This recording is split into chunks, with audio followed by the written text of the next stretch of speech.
Let me tell you something. Revolutions are nothing more than a bunch of men in one place. It's not women, it's men.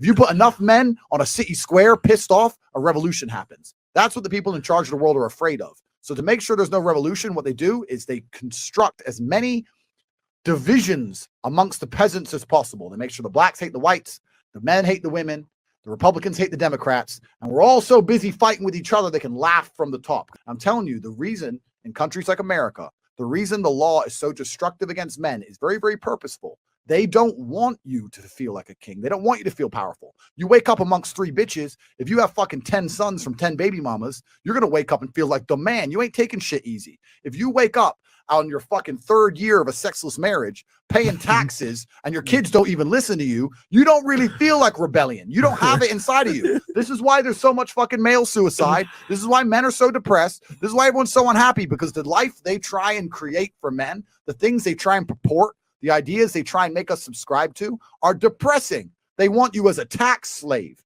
They want you as a tax slave. They want you in a sexless marriage with some old fat bitch who hates you. That's what they want. Afraid to leave because they'll take your house and destroy your life's work. And they want you to sit there and pay your taxes until you fucking die. This is all done on purpose. None of this is an accident. It's all very purposeful. And in countries which are not like this, in countries where men still have that masculine essence, in countries where they're still in control of their own household, when the government tries to become tyrannical, it's far more difficult to do because the men get together and say, you know what, women, clean the house. I'll be back in 2 hours. I'm gonna tell these guys to get fucked. And that's the reality of it. This is a control mechanism, along with everything else. Everything you see on TV, this is my final rant. Everything you see on TV is a control mechanism. All the shit they put on Netflix is a control mechanism. Telling you that you have mental problems you don't have is a control mechanism. Telling you, you can't focus on anything for 2 minutes because you have ADHD, or you're depressed and you can never fix it. They're trying to control you. Making sure your woman doesn't listen to you is a control mechanism. Making sure you can never leave her without being financially destroyed is a control mechanism. It's all control mechanisms, all of it from head to toe. You have to resist the slave mind.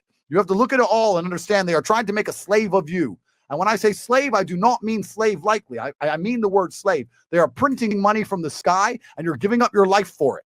If they can create something in unlimited amounts anytime they want, and you'll give up your life and time for that said thing, you are their slave. They don't need to use power and control and whips anymore. They just have the money print button. It's slavery. And they need to make sure that even if you know that, you don't feel powerful enough to do anything about it. All of this, every single thing about the modern world was deliberately constructed to get us to a point where they can come along and lock you in your house for something with a 99.9% survival rate, and you're going to sit there and take it like a bitch anyway. That's what all of this shit is, including being in a position where you can't even tell your own woman she's not allowed out with her friends to get fucking drunk with a bunch of dudes, because you're not even allowed to do that. If a wife comes home and goes, I want to go out drinking tonight, you go, you're not fucking going nowhere. Oh, I want to go out with my friends from work. You're not going out with them men. That's coercive and controlling behavior. Bro, you can't even tell your bitch not to go get fucking drunk with dudes. They'll call that abusive. You're an abusive misogynist. You're Andrew Tate. Cancel him.